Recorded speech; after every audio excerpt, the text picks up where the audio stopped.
Hello everyone! Happy New Year! Happy 2026! So as we continue our series on our bake shop tips, here's one important tip as a low-carb bake shop entrepreneur or owner and as a low-carb baker. Protect your energy. What do I mean by that? So first, physically, let us continue in our low-carb journey. Yung diet natin, kailangan natin ingatan because it will affect our mental clarity, yung pag-iisip natin, and our emotional as well.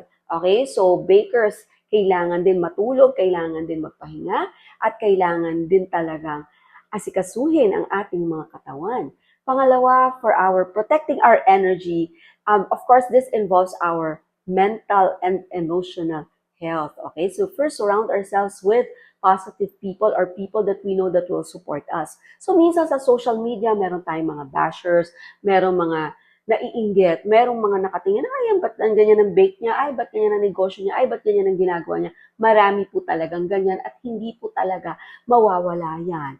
Pero pag alam natin sa sarili natin, yung ating mission, yung ating goal, yung bakit natin ginagawa ito. So mentally, we also surround ourselves with the right people, then we can really protect our mental health, no? Importante po yan.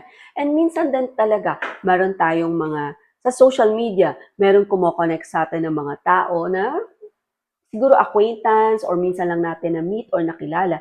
But it does not give us the right energy or positive energy. Then might as well disconnect from toxic people. Disconnect from these people that will really affect our day, our performance every day. Okay? So, yung importante, disconnect na lang tayo sa mga ganon.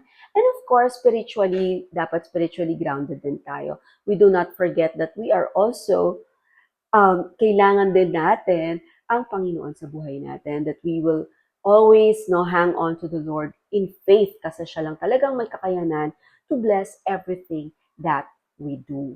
Okay? And so, yan po ang importanteng tip natin for 2026 as we set our goals. Kailangan protect natin yung energy natin, ask wisdom from God, and of course, surround ourselves with the right people. Dahil alam natin sa panahon ngayon, marami na talagang may mga small businesses na nagsasara. But if you are happy with what you're doing as a low-carb baker and you are also on your low-carb journey diet, then just continue at may mga communities at may mga tao rin naman na gumagawa niyan. And of course, as we protect our energy, we keep on learning. Kaya nga tayo ay nag-offer ng mga online classes at meron din tayong mga low-carb baking books, no, para ma-elevate natin, ma-enhance natin yung ating mga skills at doon nakafocus yung ating mga ginagawa and activities. Alright? So stay low-carb and sugar-free. God bless everyone. Happy New Year!